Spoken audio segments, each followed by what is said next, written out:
कहानी की शुरुआत एरिक से होती है, जो एक सुनसान आइलैंड पर अकेला आया था। एक लंबी ड्राइव के बाद वो एक कार के पास आकर रुकता है। ये कार उसी की दोस्त की थी।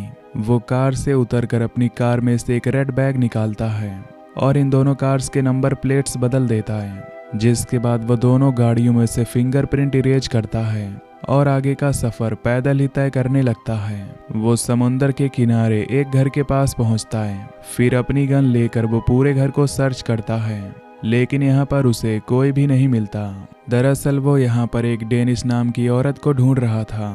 तभी एकदम से उसे लगता है कि जैसे किसी ने उसे पुकारा हो। वो घर से बाहर जाकर देखता है, लेकिन यहाँ दूर दूर तक कोई नहीं था। उसे दोबारा वही आवाज आती है और अब वो आवाज का पीछा करते हुए समंदर के किनारे पर पहुंचता है, जहां उसे एक मेटल का बैग दिखता है और पास ही पड़ा बहुत सारा खून भी दिखता है, जिसे देखकर एरिक घबरा जाता है। उसे पास ही एक औरत का ब्रेसलेट भी दिखता है, जिससे उसे समझ आता है कि ये डेनिस का हो सकता है। वो पास पड़ी एक बकेट उठाकर सब कुछ क्लियर कर देता है और बकेट को भी समंदर में फेंक देता है। तभी उसे दोबारा किसी के पुकारने की आवाज आती है। ये मैट था, डेनिस का बेटा और एरिक का पार्टनर, जो अपनी मॉम के बारे में पूछने लगता है।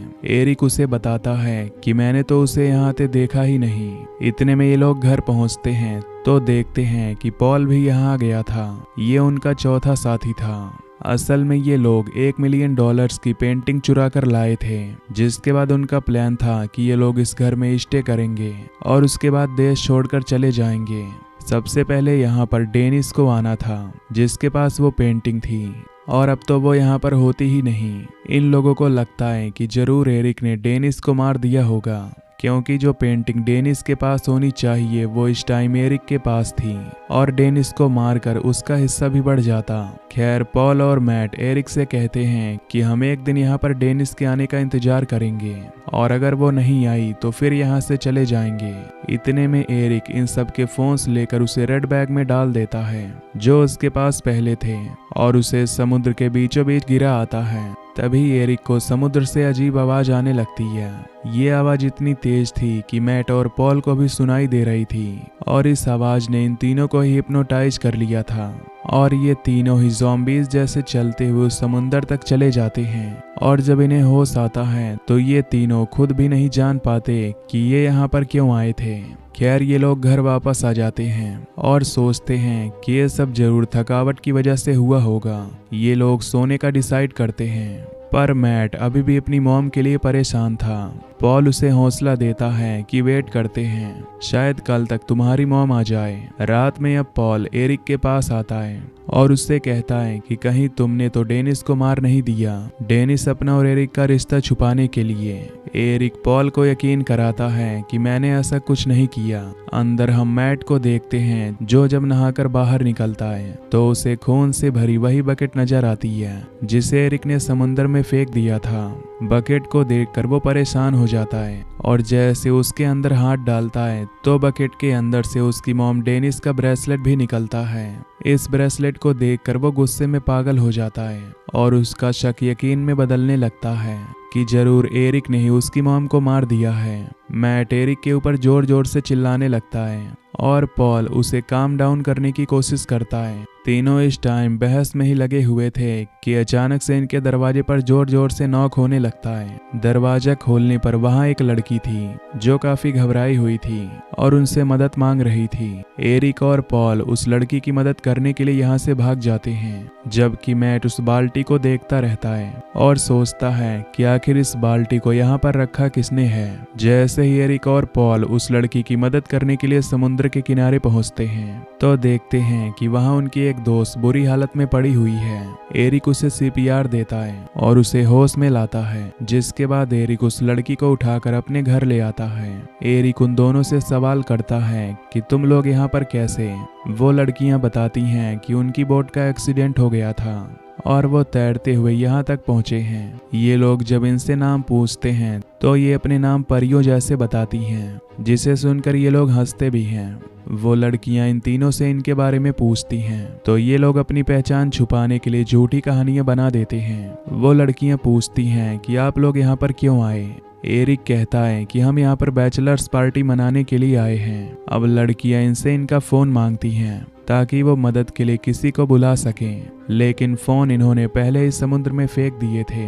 तो एरिक यहाँ पर एक और झूठ बोलता है कि हमने एक रूल बनाया था कि हम इस पार्टी में फोन नहीं लाएंगे। अब लड़कियों को ये बात अजीब लग रही थी, इसीलिए मैट उनसे कहता है कि हम सुबह होते ही आप लोगों को कंट्री साइड पर छोड़ देंगे, जहां से कोई आपकी मदद भी कर देगा और आपको वहां पर फोन भी मिल जाएगा। अब एक लड़की को वॉशरूम जाना था। पॉल उस लड़की को वॉशरूम का रास्ता दिखाता है और साथ ही वो पेंटिंग जो उन्होंने चुराई थी वो उठाकर बेड के नीचे छुपा देता है। और तभी उसकी नज़र उस रेड बैग पर भी पड़ जाती है जो एरिक ने समुद्र में गिराया था। पर अजीब बात यह थी कि वो बैग अब घर के अंदर था। पॉल इस टाइम ज्यादा सोचता नहीं और उस बैग को भी बेड के नीचे छुपा देता है। पॉल घबराया हुआ मैट को किचन में लेकर जाता है और उसे बताता है कि उसे लग रहा है कि एरिक उनके साथ गेम खेल रहा है, क्योंकि जो बैग हमने एरिक को दिया था समुद्र में फेंकने के लिए वो बैग अब घर पर है। और अब उसे यकीन हो जाता है कि जरूर एरिक उन्हें धोखा देने वाला है और उसी ने डेनिस को मारा है। जब एरिक उन्हें घबराया हुआ देखकर उनकी बातें सुनने के लिए आता है तो मैट उसे बहुत बुरा भला कहता है। एरिक बात को संभालते हुए कहता है कि अपने इमोशंस पर काबू रखो, हमें किसी तरह बस ये रात गुजारनी है। सुबह होते ही हम इन लड़कियों को अपनी कार की चाबी दे देंगे और यहाँ से निकल जाएंगे। ये तीनों भी अब उन लड़कियों के पास दिया जाते हैं और वो लड़कियां इनसे गेम खेलने को कहती हैं, जिस गेम में इन्हें आपस में एक दूसरे के बारे में जानना था। एक लड़की यहाँ पर इन्हें बताती है कि वो तो प्रिंसेस है और उसकी ये बात सुनकर ये तीनों हंसने लगते हैं। दूसरी लड़की इन्हें बताती है कि वो कुंग फू चैंपियन है और अपने आप को जाहिर करने के लिए वो यहाँ पर एरिक को पलटाकर चेयर पर भी गिरा देती है। ऐसे ही ये गेम खेलते खेलते इन लोगों की दोस्ती बढ़ने लगती है। इतने में यहाँ लाइट भी चली जाती है।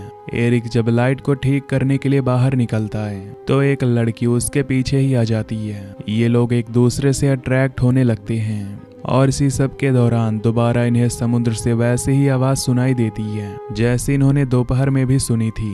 जो आवाज इनको हिप्नोटाइज कर रही थी। वो लड़की एरिक की ऐसी हिप्नोटाइज हुई हालत को देखकर परेशान हो जाती है और उसे होश में लाने की कोशिश करती है, पर एरिक को होश नहीं आता। वो समुद्र की तरफ जाने लगते हैं कि उन्हें होश आ जाता है और वो देखते हैं कि समंदर के किनारे पर बहुत सारा खून है। ये देखकर वो तीनों ही डर जाते हैं और वो लड़की जो एरिक के साथ थी वो एरिक की पॉकेट से गन निकाल कर एरिक के ऊपर तान देती है और पूछती है कि उसने उसके दोस्त के साथ क्या किया। एरिक बताने की कोशिश करता है कि उसने दोपहर में भी ऐसे ही बहुत से निशान इस समुद्र के आसपास देखे थे। जरूर यहाँ पर कुछ बुरा हो रहा है, हमें लड़ने की बजाय अपने दोस्तों को ढूंढना चाहिए। असल में यहाँ से मैट और उसके साथ जो लड़की थी वो गायब हो चुकी थी। इससे पहले कि ये लोग कुछ और करते समुद्र से दोबारा वो आवाज आने लगती है जो इन्हें हिप्नोटाइज कर देती है। मुश्किल से अपने आप को होश में रखते हैं और पॉल एरिक से कहता है कि हमें घर वापस जाकर ईयर में कुछ लगा कर आना चाहिए ताकि ये आवाज हमें परेशान ना करे और हम अपने साथियों को भी ढूंढ लें। जब ये लोग घर पहुंचते हैं तो देखते हैं कि वो लड़की पहले से ही घर में थी और मैप ढूंढने की कोशिश कर रही थी। एरिक को अब उसी के ऊपर शक होने लगता है कि जरूर वही ये सब कर रही है। वो उसके ऊपर गन तान देता है और तभी समुंदर से दोबारा आवाजें आने लगती है। एरिक हिप्नोटाइज होने लगता है और वो लड़की इस सब का फायदा उठाकर एरिक को चाकू से स्टैब कर देती है। कुछ देर बाद एरिक को जब होश आता है तो देखता है कि पॉल उसे संभाल रहा था। पॉल उसे वॉशरूम में लेकर जाता है और टॉयलेट पेपर को गीला करते हुए एरिक के कान में लगाता है ताकि एरिक को कोई आवाज सुनाई ना दे। एरिक अब मैट को ढूंढने के लिए बाहर चला जाता है, लेकिन यहाँ पर काफी अंधेरा था जिससे एरिक का पैर किसी चीज से टकराता है और उसके स्लिप होते ही कोई चीज उसे खींचते हुए समुद्र के अंदर ले जाती है और डुबो देती है। पॉल भी दूर से नजारा देख लेता है, इसीलिए वो अपनी पेंटिंग लेता है और अपने आप को घर के पिलर के साथ रस्सियों से बांध देता है ताकि वो आवाजें उसे अपनी तरफ अट्रैक्ट ना कर सके। पॉल के हिप्नोटाइज होने के बावजूद भी पॉल समुद्र की तरफ नहीं बढ़ता। सुबह हो जाती है, पॉल को होश आ जाता है। वो अपने आप को रस्सियों से आजाद करता है और तभी उसके माइंड के फ्लैशबैक सीन से हमें पता चलता है कि पॉल ने पहले ही पुलिस को एरिक की तस्वीर देते हुए उनके यहाँ आने का बता दिया था, क्योंकि उसे एरिक पर यकीन नहीं था। उसे लगता था कि जरूर एरिक उसे धोखा देगा। वो एरिक को पकड़वाना चाहता था, लेकिन यहाँ आकर तो वो खुद भी फंस गया। थोड़ी देर बाद वो देखता है कि वो लड़कियां समुद्र के बिल्कुल बीच में खड़ी हुई गाना गाते हुए उसे अपनी तरफ बुला रही थी। ये वैसे ही मिलती जुलती आवाजें थीं जिसे ये लोग पहले सुन रहे थे। पॉल भी हिप्नोटाइज हुआ उस तरफ बढ़ने लग जाता है और आखिर वो लड़कियां उसे एकदम से पानी के अंदर खींच देती हैं। पानी के अंदर हम देखते हैं कि ये लड़कियां आम लड़कियां नहीं थीं, असल में ये मरमेड्स थीं जो लोगों को इस तरह अट्रैक्ट करके यहाँ डुबा दिया करती थीं। अगले सीन में हम डेनिस को उसी समंदर के किनारे बैठा हुआ देखते हैं। उसका पैर इस समय काफी जख्मी था, जैसे उस पर किसी ने हमला किया हो, लेकिन वो फिर भी बच गई थी। वो अपने कपड़े फाड़ कर अपने जख्म पर बांध लेती है और जब इस घर में आती है तो देखती है कि इस घर में कोई भी नहीं था, उसका कोई साथी नहीं था। और जिस पेंटिंग को वो इतनी मेहनत से चुरा कर लाए थे, वो पेंटिंग यहाँ दीवार पर लगी हुई थी। तभी एकदम से दोबारा कोई चीज आकर डेनिस को भी खींचते हुए समुद्र के अंदर ले जाती है और डुबो देती है। फिर मूवी के पोस्ट क्रेडिट सीन में हमें उस पेंटिंग को दिखाया जाता है जो असल में मरमेड्स की ही पेंटिंग थी। ये सिर्फ एक पेंटिंग नहीं बल्कि इस पेंटिंग के अंदर पूरी कहानी थी, जिस कहानी का भी ये सब भी हिस्सा बन जाते हैं। और इसी के साथ ये मूवी यहीं पर एंड हो जाती है। तो दोस्तों, वीडियो को लाइक और चैनल को सब्सक्राइब कर देना। Till then take care, love you, bye bye.